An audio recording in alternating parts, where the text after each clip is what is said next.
So I want you to picture a high school gym. We're in Wilmington, North Carolina, and it's roughly 1978. Right, the late 70s. Yeah, exactly. And it has that very specific, unmistakable smell.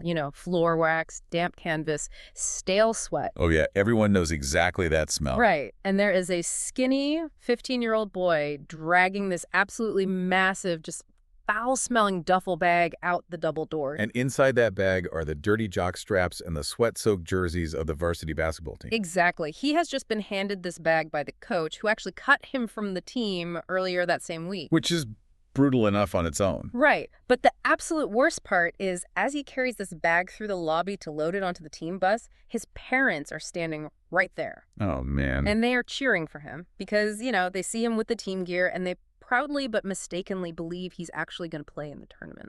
I mean, it is the absolute definition of a psychological origin wound.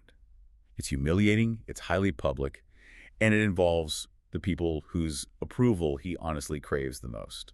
Welcome, everyone, to today's deep dive. We are so thrilled to have you with us. Today, we are exploring the architectural blueprint of arguably the most ferocious competitor in modern history, Michael Jordan. Michael Jordan. But I want to be clear, we are not here to just recount sports history or, read back his Wikipedia page to you. No, not at all. We are putting his psychological operating system under the microscope today.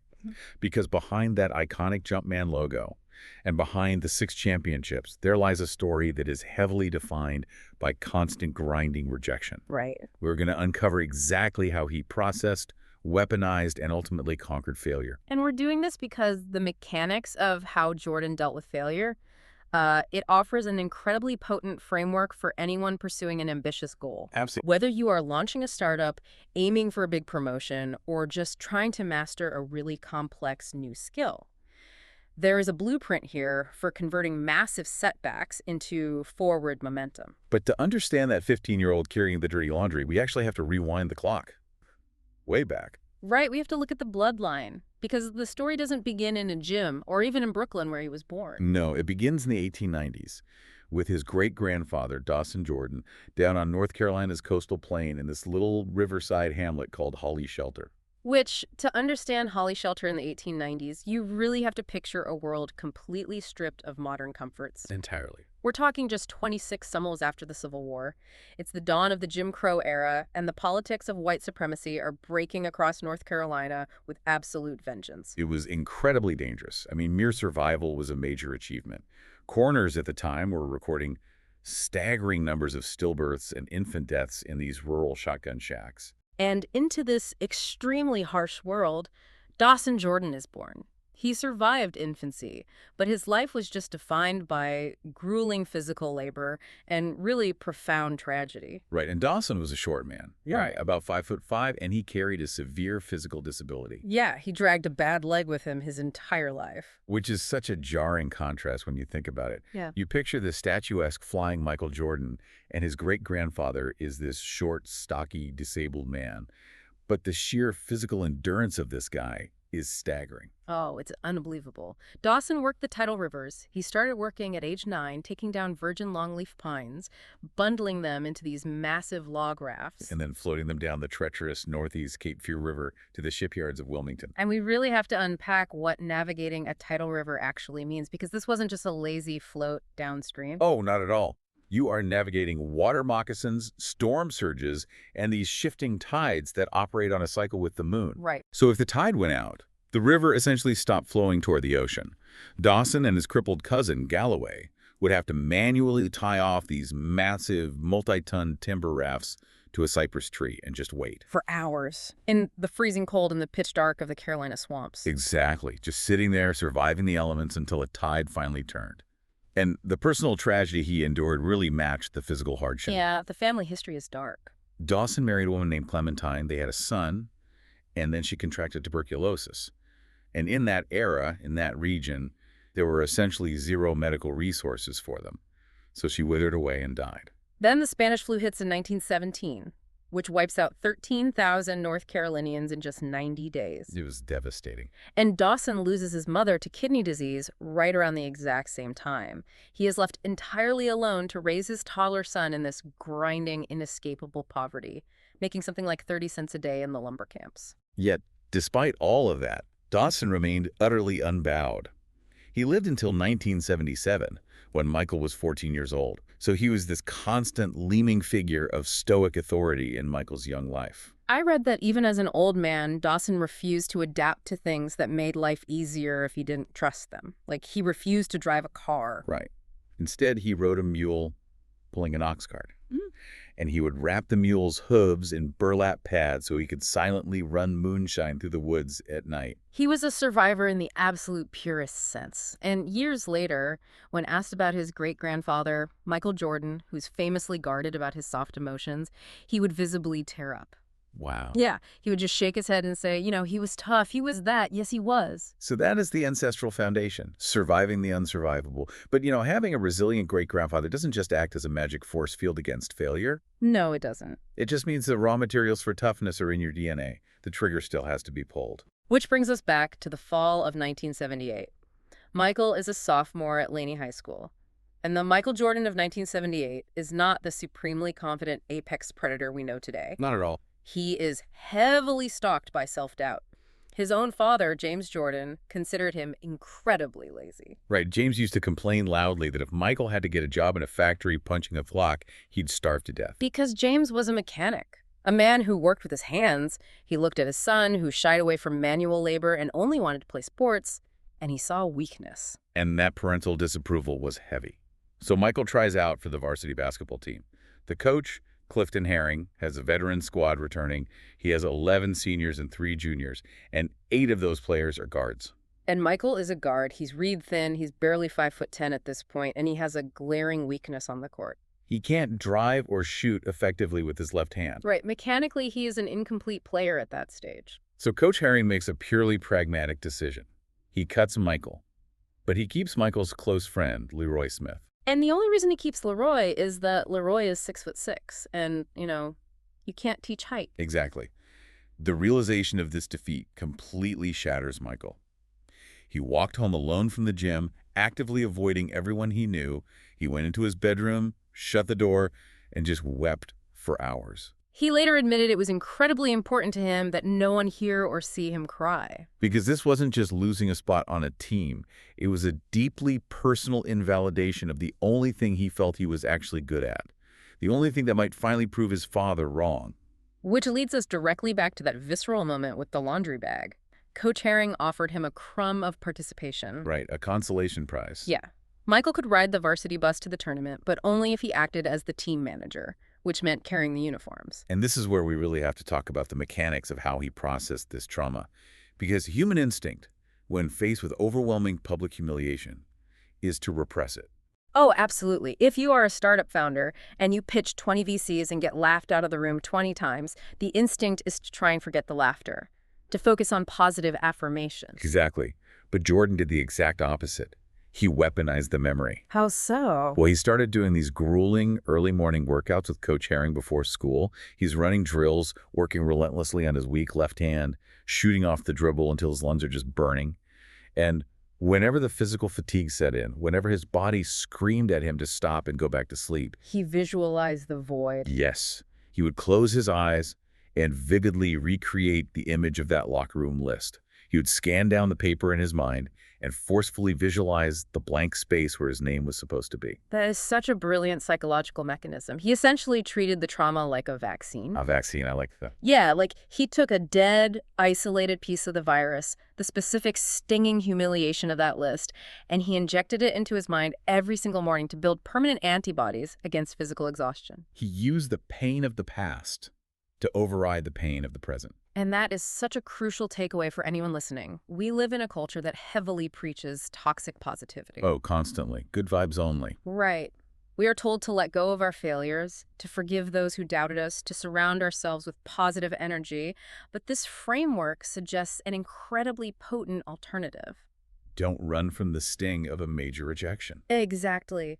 Isolate a highly specific visual memory of it. The email that said, we went with another candidate, or the empty chairs at your product launch, or the smirk on a competitor's face.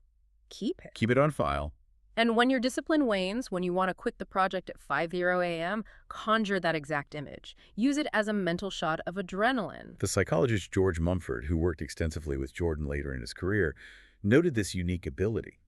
Mumford initially thought Jordan might be manic-depressive because his energy levels were so frenetic and intense. Oh, interesting. But Mumford soon realized Jordan wasn't manic. He had simply mastered the art of artificially inducing a hyper-competitive state. And that locker room list was the master key that first unlocked that state. But wait, let's follow the logic here for a second. Relying on a high school rejection has a very limited shelf life. True. You eventually graduate. Jordan grows 4 inches over the next year, which physically changes everything. He makes the varsity team. He absolutely dominates. He becomes a McDonald's All-American, and he gets a full ride to North Carolina. He proved them wrong. Right. The locker room list loses its potency because he proved it wrong. The void is filled. So to keep that hyper-competitive engine running, he needs fuel. He needs a constant, fresh supply of failure and rejection. Which is exactly what he sought out.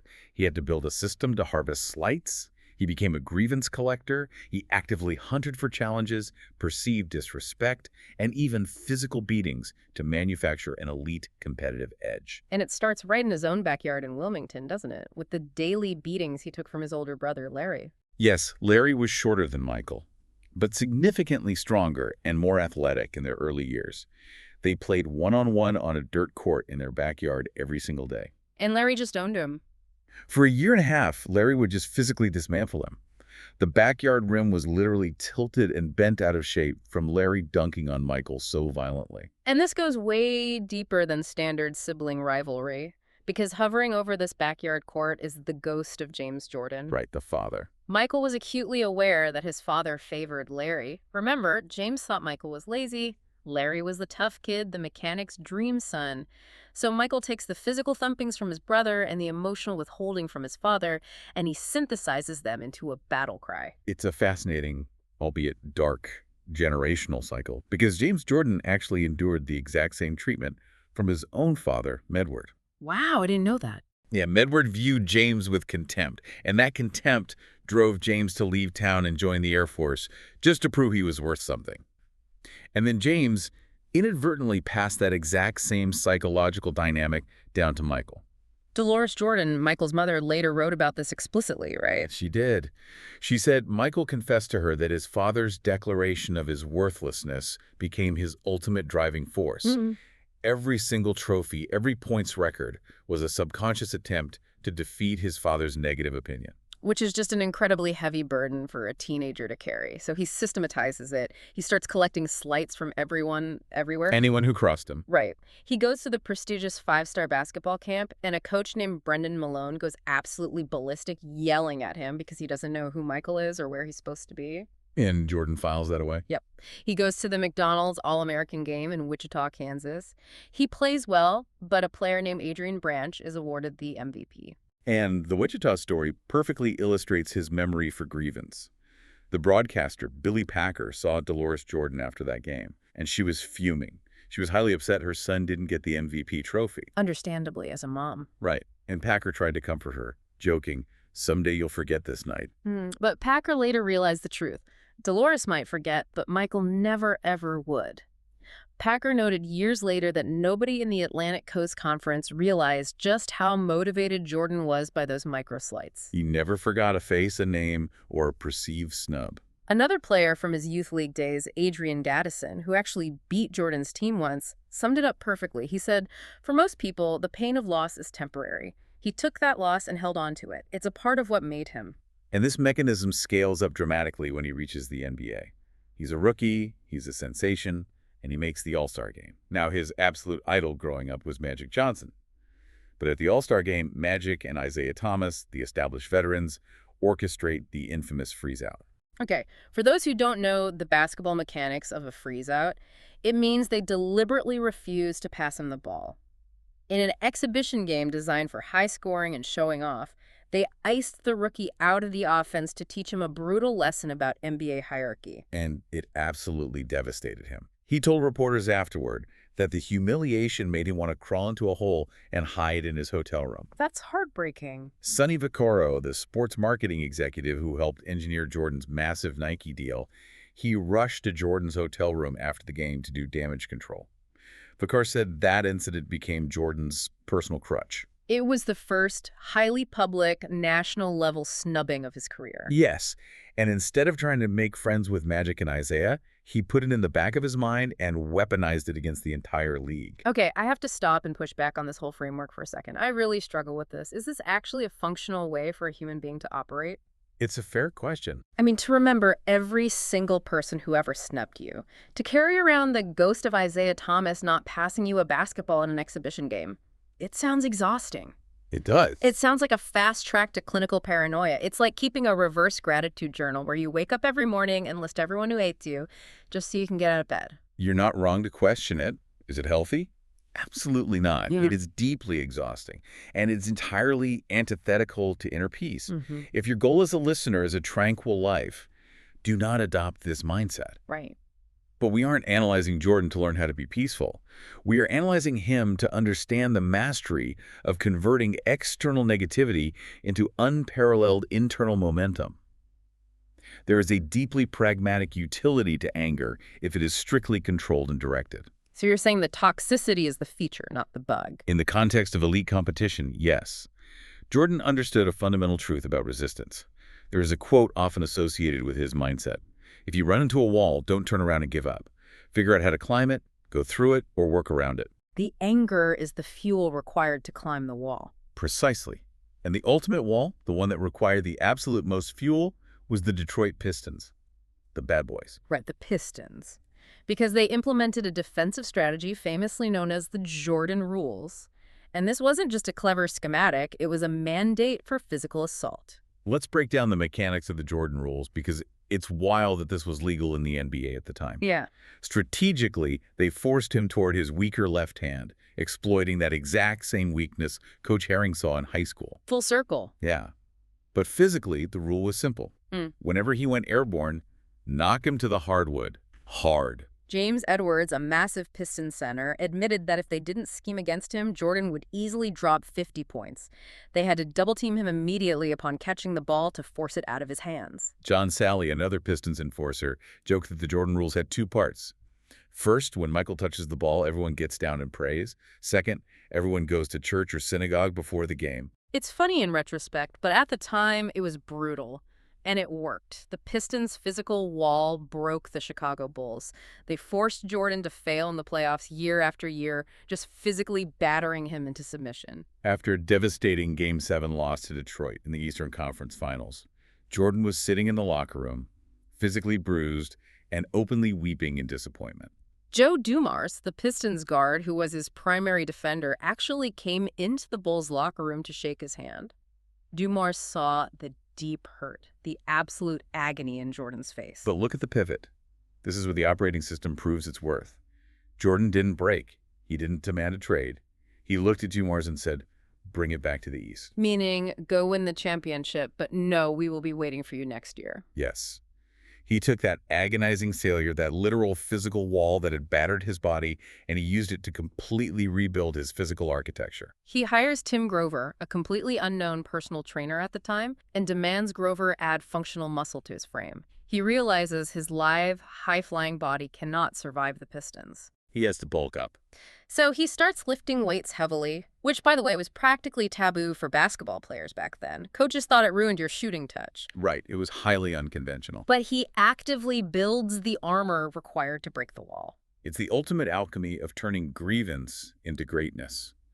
When you, as a listener, face professional walls, a ruthless competitor, a sudden shift in market dynamics, or a boss who seems intent on freezing you out, the default reaction is feeling victimized. Sure, it's a natural. You can let those obstacles defeat you, or you could view them as the exact necessary resistance required to force an upgrade in your skill set. The Pistons didn't destroy Jordan.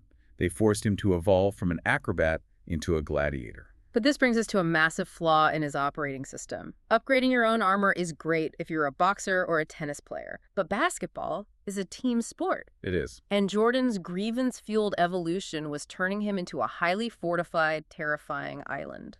Yes, the bottleneck of individual brilliance. Jordan realized that his solitary drive was producing magnificent individual statistics. He was winning scoring titles, he was the most famous athlete alive, but it was resulting in ultimate team failure. The Pistons were still beating him because one gladiator cannot fight 5 men simultaneously. Exactly. He had to learn the absolute hardest lesson for a hyper-competitive individual. He had to learn how to trust other people. Which was incredibly difficult because his default setting was to test and bully everyone around him. James Worthy, his close friend from their college days at North Carolina, flat out called him a bully. And Jordan didn't even deny it. He openly admitted, "I can be hard."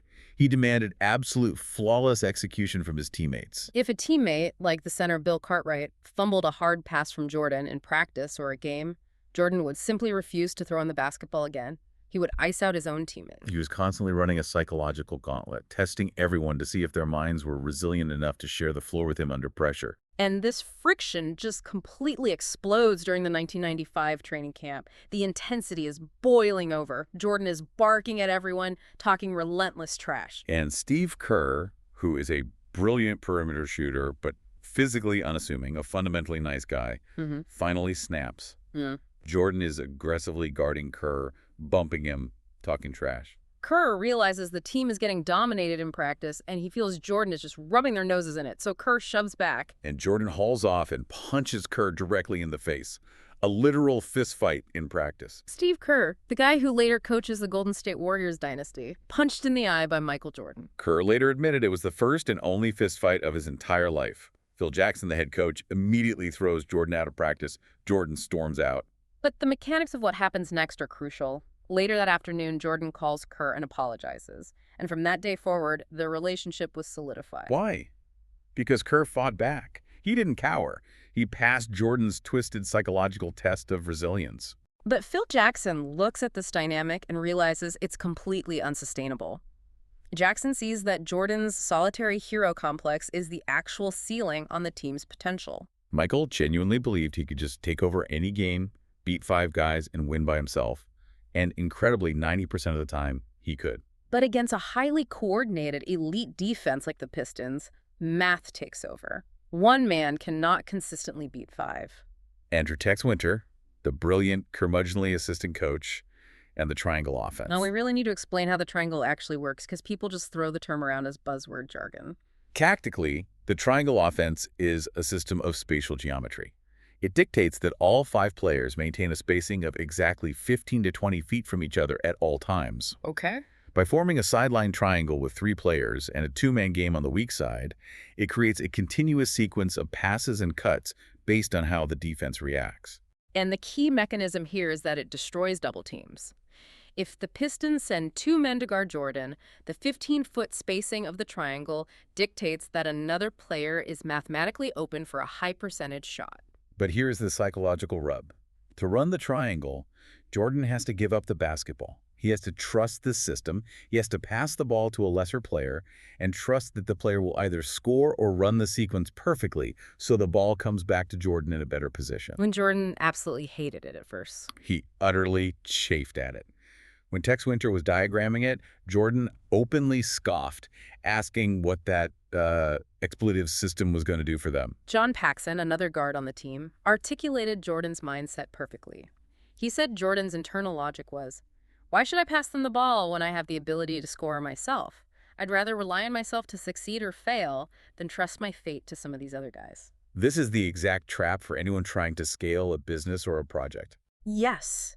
Think about a brilliant, hyper-competent startup founder, a technical genius who insists on writing every single line of code themselves because they genuinely know they can do it better, faster, and cleaner than any junior developer they could hire. They work 100-hour weeks, they launch the MVP, and it's a brilliant product. But eventually, to build an empire, to scale beyond a boutique operation, they hit a wall. One person only has so many hours. To scale, that founder has to experience an ego death.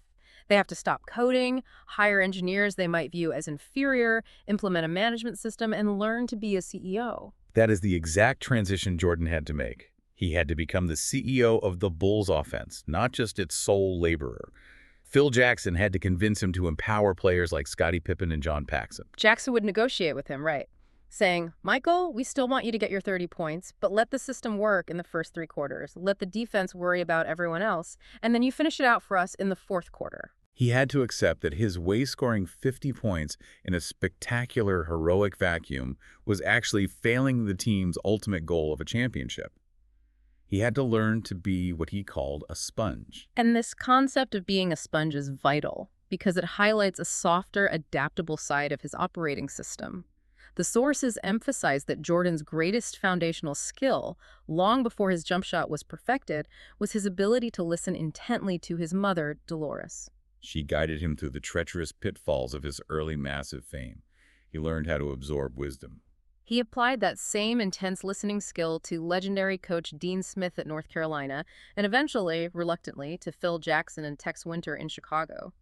Jordan later told an interviewer, "My greatest skill was being teachable. I was like a sponge. Even if I thought my coaches were wrong, I tried to listen and learn something." So to balance the raging, hyper-competitive bully with the teachable sponge, Phil Jackson introduces a completely radical element, George Mumford, a sports psychologist. And Mumford's primary objective wasn't to talk about feelings, it was to teach the team mindfulness. It's an incredibly incongruous image. You have Phil Jackson in the middle of a high-stakes pressure cooker NBA season, using 30 minutes of precious limited practice time to have these giant, aggressive, multimillionaire athletes sit cross-legged on the floor in a dark room and meditate. But how does sitting in the dark actually translate to winning a basketball game against physical brutes like the Knicks or the Pistons? What is the mechanism? The mechanism is about operating in the gap between stimulus and response. Basketball is a game of chaotic, rapid-fire stimuli. A referee blows a bad call, a defender elbows you in the ribs, the crowd is screaming. And the default response is anger, which narrows your vision and tightens your muscles. Exactly. Mindfulness teaches the brain to observe the chaos without immediately reacting to it. And incredibly, Jordan, the ultimate alpha dog, the guy who thrives on anger, completely buys into it. Steve Kerr noted that if Michael hadn't explicitly trusted Phil Jackson and embraced the meditation, the rest of the team would have laughed it out of the gym. It never would have worked. But Jordan saw the practical, tactical utility in it.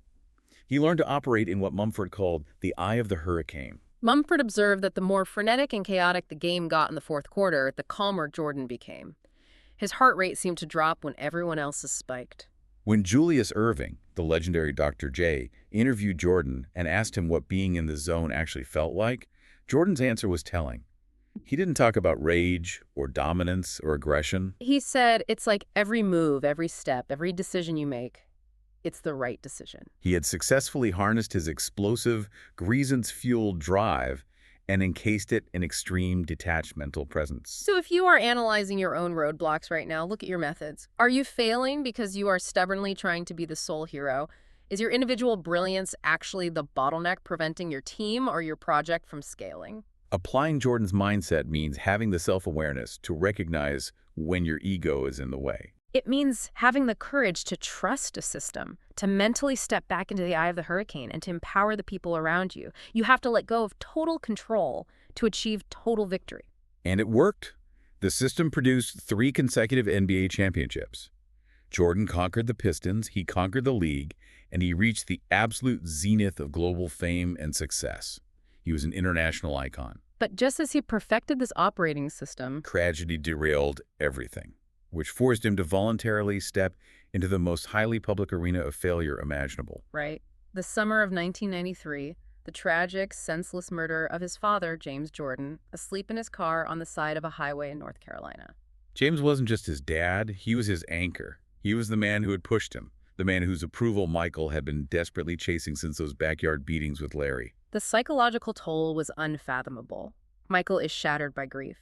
Simultaneously, he is utterly exhausted by the suffocating nature of his global fame, and he is being relentlessly hounded by the media over his gambling habits, which were intense, to say the least. The pressure is just crushing him. So at the absolute peak of his athletic prime, he walks away. He retires from basketball. And he doesn't just go sit on a beach. He pivots to a completely different sport. He signs a minor league contract with the Chicago White Sox organization and goes to play Double-A baseball for the Birmingham Barons. He is 31 years old. Mm. He hasn't played competitive baseball since high school. And he is stepping into the batter's box against pitchers whose entire livelihood depends on striking people out. Let's talk about the mechanics of hitting a professional baseball because it highlights the absurdity of this challenge. A Texas Rangers pitching instructor named Tom House put it in stark numerical perspective. Yeah, this is fascinating. He pointed out that Jordan was attempting to compete with hitters who, through years of minor league grinding, had seen roughly 350,000 fastballs and 204,000 breaking balls. Their motor memory is hardwired to recognize spin in a fraction of a second. Jordan is trying to learn this from scratch at age 31. It is arguably the hardest singular skill in professional sports, and the results were entirely predictable. He struggled immensely. He batted around .20, which is abysmal. The national media pounced on him with ruthless glee. Sports Illustrated put a photo of him swinging wildly on their cover with the headline, "Bag it, Michael." Pundits called him an arrogant embarrassment to the sacred game of baseball. But this is where the popular narrative gets it wrong. Everyone, historically, calls the baseball era a failure. But if we look at the mechanics of his psychology during this time, wasn't it actually a massive necessary success? I completely agree. He proved he was completely unafraid to look foolish on a global stage. Phil Jackson entirely agreed with that assessment too. Jackson famously observed, "Baseball didn't fail him. He didn't fail baseball." The entire endeavor was a recalibration of his soul. You have to understand his mindset in Birmingham. This wasn't a PR stunt or a branding exercise. He was actively communing with the memory of his murdered father. James Jordan had always harbored a dream of Michael playing in the major leagues. Right. Michael would talk about how he would sit on the back deck of his rented house in Birmingham, Alabama, late at night, gaze up at the sky, and have conversations with his dad in his subconscious. He'd say, "We're doing this together, you and I, Pops." And he felt his father's voice answering back, telling him, "Keep trying to make it happen. You can't be afraid to fail. Don't give a damn about what the media says." And he truly didn't care about the mockery. Despite the dismal batting average, he demonstrated a profound willingness to be a beginner again. He would stay late after games to sit in the manager's office with Terry Francona. He would demand honest, harsh feedback. He wanted to know if he was making a complete fool of himself or if he was unfairly taking a roster spot from a young kid who deserved it. And Francona told him the truth. He was making genuine progress. He was putting in the grueling work in the batting cages before anyone else arrived. Jordan told the press, "If I fall, I fall. You get up and move on. There's an itch that still needs to be scratched here, and I want to make sure it doesn't bother me the rest of my life." He was actively hunting down and destroying the ghost of regret. There is a quote from the motivational breakdown of this era. "I can accept failure, but I can't accept not trying." Through baseball, he utterly eliminated the fear of looking foolish. Think about how paralyzing the fear of looking foolish is in our own lives. If you are sitting in a comfortable, high-paying job, but you are burning with the desire to change industries or write a novel or start a bakery. What stops you? Exactly. It's usually not the lack of capital, it's the fear that your peers will see you fail and judge you. When that paralysis hits, think about Michael Jordan, the most famous, dominant athlete on earth, voluntarily riding a cramped minor league bus through rural Alabama, batting .200, striking out on curveballs, and getting publicly mocked by national magazines. The fear of looking like a failure is infinitely worse than the failure itself. He proved to himself that limits and fears are often just an illusion created by the ego. But, as history shows, a Major League Baseball player's strike eventually halted the sport, forcing his hand. He realized his baseball window was closing, and he announced his return to the NBA in the spring of 1995 with a two-word fax: "I'm back." But the return was not a fairy tale. It was a jarring, humbling stumble. He comes back wearing number 45, as his old number 23 had been retired.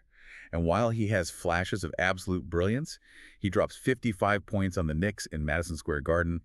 His body simply isn't conditioned for basketball.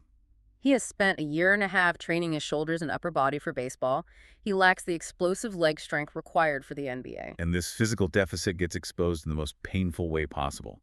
The Bulls make the playoffs and face a young, hungry Orlando Magic team led by Shaquille O'Neal and Penny Hardaway. Game 1 of the series. The Bulls are clinging to a 91-90 lead in the final agonizing seconds. Michael Jordan has the ball. This is the exact scenario where he has delivered 100 miracles before. But this time, a Magic defender named Nick Anderson approaches him from behind. And Anderson simply swipes the ball away. He puts Jordan's pocket cleanly at half court. It leads to a fast break, A dunk for Orlando, and the Bulls lose the game. It is shocking to watch. Jordan looks slow, and the humiliation gets compounded in the locker room afterward when Nick Anderson gives a devastating quote to the press. Anderson smiles and says, "Number 45 doesn't explode like number 23 used to. Number 45 is not number 23." He essentially tells the world that the god of basketball has lost his superpowers. The Bulls go on to lose the series and are eliminated. It was a profoundly bruising moment for his outsized pride. Steve Kerr noted later that Jordan went 2 full years without feeling like he was on top of the world. He had failed his team on a global stage. For years, he'd carried the entire franchise on his shoulders, and now it was his own physical failure that caused their collapse. But this is where the operating system fires up with terrifying efficiency. He doesn't complain to the media. He doesn't make excuses about his baseball muscles. He does what he did when he was 15 years old looking at the locker room list. He weaponizes the humiliation. He takes the Nick Anderson quote, and he uses it as the sole fuel for the most intense physical rebuilding of his life. This is the birth of the infamous Breakfast Club. He hires Tim Grover full-time, and they embark on a torturous, maniacal conditioning program. But there's a complication. Right, Jordan is contractually obligated to shoot the movie Space Jam out in Los Angeles that summer. So what does he do? He forces Warner Bros. To build a state-of-the-art, full-sized indoor basketball court on the studio lot. They call it the Jordan Dome. He would film scenes in front of a green screen all day, and then at night he would invite the best players in the NBA to the Jordan Dome for relentless, highly competitive pickup games. He used those games to test his legs, to test his stamina, and to mentally dominate his peers before the season even started. Furthermore, during the actual NBA season, the Breakfast Club involved waking up at 5 a.m., gathering a few dedicated teammates like Scottie Pippen and Ron Harper, and doing brutal strength and conditioning workouts on game days. Which was completely revolutionary. Lifting heavy weights on the morning of a game was unheard of. Trainers thought it would exhaust the players. But Jordan was building an impenetrable physiological foundation. He was ensuring that in the final seconds of a Game 6, his legs would not fail him again. "The game taught me a lesson," he admitted later regarding the Orlando loss. "It pushed me back into the gym to learn the game all over again." And the mathematical result of that lesson is staggering. The Bulls come out the next season and go 72-10, setting the all-time NBA record for wins. They completely annihilate the league. They meet the Orlando Magic again in the playoffs, and they ruthlessly sweep them in 4 games to exact revenge. And it culminates on Father's Day, 1996. Jordan wins his 4th championship. And the image of him after that game is indelible. He grabs the basketball, runs into the trainer's room, collapses on the floor, and just sobs uncontrollably, weeping over the memory of his father. He took the ultimate public failure against Orlando, combined it with his deepest, most agonizing personal grief, and converted it into a historic, dominant triumph. He physically embodied his own philosophy. To learn to succeed, you must first learn to fail. It is an incredible cinematic arc. Okay, so let's zoom out and synthesize everything we've unpacked today. We set out to decode Jordan's psychological operating system. And what we found is that he didn't possess some magical immunity to failure. He simply engineered his entire life to process it differently than the rest of us. He used specific, visceral, visual memories of rejection as a permanent, renewable energy source. When his solitary, grievance-fueled efforts hit a ceiling, he adapted. He systematized his success, accepted an ego death, and learned the tactical power of mindfulness and trusting a framework. And perhaps most importantly, he utterly destroyed the fear of looking foolish by attempting professional baseball, proving that the courage of the attempt is far more vital than avoiding public embarrassment. The ultimate lesson here is universal. You don't need a 40-inch vertical leap, you don't need giant hands, and you don't need fast-twitch muscle fibers to utilize this framework. You just need to change your relationship with the word no. Every cut, every passed over promotion, every failed launch, every time a competitor beats you to market, these are not endpoints. They are the raw, combustible material required for your comeback. The obstacle is not blocking the path. The obstacle is the path. Exactly. But we cannot end this deep dive without addressing the dark, lingering shadow of this operating system. We have to look at the collateral damage based on the historical sources, because it raises a deeply complex question. What happens when the game finally ends? What happens when there are no more championships to win, no more Pistons to vanquish, but that massive nuclear engine of perceived slights keeps humming in your chest? It becomes a prison. We see this tragically in Jordan's later life. He transitions off the court and becomes a front office executive, first for the Washington Wizards and later as the owner of the Charlotte Bobcats. And the sources are uniform in noting that he struggled immensely in these roles. Building a franchise as an executive requires deep patience, political diplomacy, consensus building, and an acceptance of luck things his sheer willpower and anger simply couldn't control. He drafts players like Adam Morrison, decisions that are heavily criticized by the media.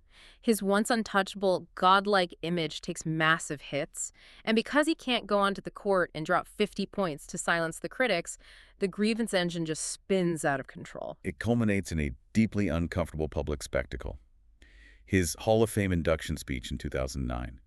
Fans and media expected a gracious, tearful victory lap, a statesman-like reflection on a beautiful career. Instead, sports writers called it the Exxon Valdez of speeches. It was a massive, toxic spill. It was flammable, deeply vindictive, and shockingly tactless. He stood on the ultimate stage of basketball immortality and used his time to settle decades-old petty scores. He called out Leroy Smith, the kid who made the varsity team over him 30 years prior. He called out the media members who doubted him. He called out his former coaches, and he relentlessly mocked his former general manager, Jerry Krause. Jerry Krause, who helped build those championship teams, was deeply hurt. Krause later stated, "Michael and I will never break bread. He remembers everyone who ever didn't think he was going to be great. He remembers every negative story that's ever been written about him." Jordan simply could not turn the mechanism off. The exact psychological tool that made him invincible, beloved, and immortal on the hardwood made him alienated, bitter, and isolated when the cheering stopped. Sonny Vaccaro, his old confidant from the early Nike days, observed with genuine sadness, "He's been another Michael since we created the commercialism. I don't know how you turn back from that." So, as you go back to your life, your projects, your ambitions, here is the provocative reality we want to leave you with. Building this kind of relentless, failure-fueled operating system will absolutely help you conquer your goals. But the ultimate test of greatness isn't just building the monster. Right. The ultimate test is knowing exactly where the off switch is.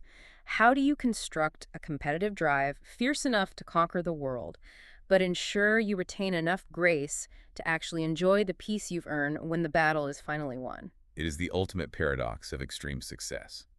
The fuel that gets you to the top can easily burn down the summit. It's a tightrope walk. Thank you all for joining us on this incredibly extensive deep dive. We hope you take your most painful past failure, isolate it, examine it, and put it to work for you today.